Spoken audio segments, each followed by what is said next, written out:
আগুনকে যে ভয় পায় সে আগুনকে ব্যবহার করতে পারে না। বেশিরভাগ মানুষ তাদের লক্ষ্য পূরণ করতে পারে না, কারণ তারা লক্ষ্য নিয়ে ঠিকমতো পরিকল্পনা করে না এবং নিজের ক্ষমতার উপর পুরোপুরি বিশ্বাস করে না। বিজয়ীরা জানে তারা ঠিক কোথায় পৌঁছাতে চায় এবং কিভাবে পৌঁছাতে চায়। আমার অভিজ্ঞতা বলে শ্রেষ্ঠ মোটিভেশনাল হলো সত্যিকার ইচ্ছা। সত্যিকার ইচ্ছা থাকলে কোনো বাধাই মানুষকে থামাতে পারে না।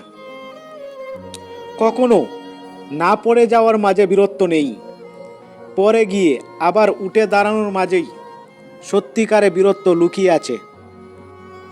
যদি কোনো লক্ষ্য অর্জন করা অসম্ভব মনে হয়, তবু বদল করবে না, তার বদলে কৌশল বদলে পেল।